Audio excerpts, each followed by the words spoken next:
খুব শীঘ্রই বাংলাদেশের প্রধানমন্ত্রী হিসেবে দেশে ফিরছেন শেখ হাসিনা।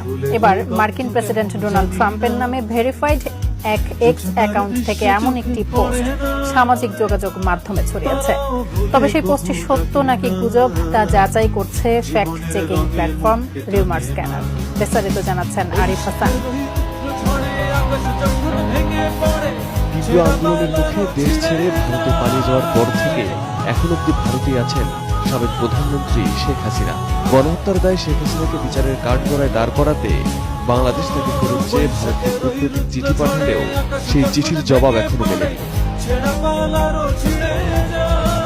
এরই মধ্যে সম্প্রতি শেখ হাসিনার দেশে ফেরত আসা প্রসঙ্গে যুক্তরাষ্ট্রের প্রেসিডেন্ট ডোনাল্ড ট্রাম্পের একটি এক্স পোস্ট সামাজিক মাধ্যমে ঘুরছে, যেখানে ট্রাম্পের নামে সেই ভেরিফাইড এক্স অ্যাকাউন্ট থেকে পোস্ট করা হয় Sheikh Hasina is coming back as Bangladesh PM soon, যার অর্থ খুব শীঘ্রই বাংলাদেশের প্রধানমন্ত্রী হিসেবে দেশে ফিরছেন শেখ হাসিনা।